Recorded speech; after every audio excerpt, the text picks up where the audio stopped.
দীপ্তি রান্নাঘরে আপনাদের সকলকে স্বাগত জানাই। আশা করি সকলে ভালো আছেন, আমিও ভালো আছি। আজকে আবার একটা রেসিপি নিয়ে এসেছি। রেসিপিটা দেখেই বুঝতে পারছেন যে ভেন্ডির রেসিপি। আজকে ভেন্ডি সিদ্ধ করব না, ভেন্ডির রসাও করব না, আজকে ভেন্ডির ঝাল করব, ঝাল চচ্চড়ি। তো আর দেখতেই পাচ্ছেন ভেন্ডিটা আমি আগে ভালো করে ধুয়ে রেখেছি, কারণ ভেন্ডি না ধুয়ে রাখলে কাটা যাবে না, আর কাটার পর ধোয়া যাবে না। তাই আমি ভালো করে ধুয়ে রেখেছি। এরপর আমি কেটে নিয়ে আগে ভেন্ডিটা কেটে নিলাম। ভেন্ডিটা কাটলাম আমি, এই যে দেখাচ্ছি। একটা ভেন্ডি, ছোটো ভেন্ডি 2 টুকরো করে মাঝখান থেকে 4 ভাগ করে নিলাম।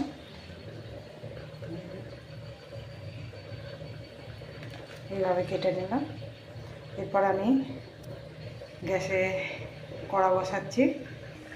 দেখুন আমি তেল দিয়ে দিয়েছি কড়াতে। আমি সাদা তেলেই করছি এটা।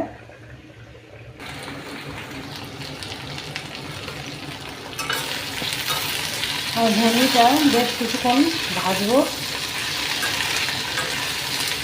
আর ভেন্ডিটার জন্য আমি মশলা নিয়েছি, এই যে শুধু সর্ষেটার সাথে 2টো কাঁচা লঙ্কা দিয়ে বেটে রেখেছি। দেখুন ভেন্ডিটা আমি খুব একটা ভাজবো না, এই যে ভাজা হয়ে গেছে। এরপরে আমি নুন হলুদ আন্দাজ মতন দিয়ে দিচ্ছি।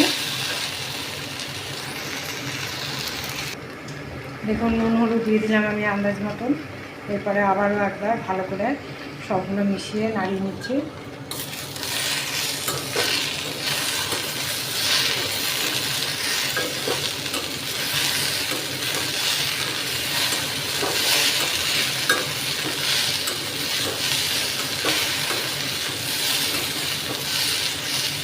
এরপরে আমি সর্ষে বাটাটা দিয়ে দিচ্ছি। দেখুন সর্ষে বাটাটা দিয়ে দিলাম। এরপরে গ্যাসটা কমিয়ে একটা ঢাকা আমি দিয়ে দিচ্ছি। সর্ষে বাটাটা আগে ভালো করে মিশিয়ে নিচ্ছি।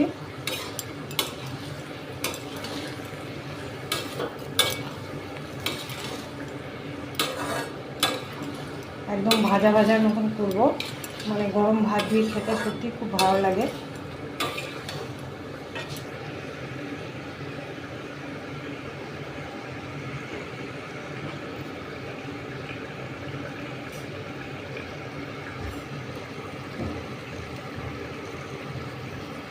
দেখুন ঢাকাটা দিয়েছিলাম, ঢাকাটা আমি খুলছি।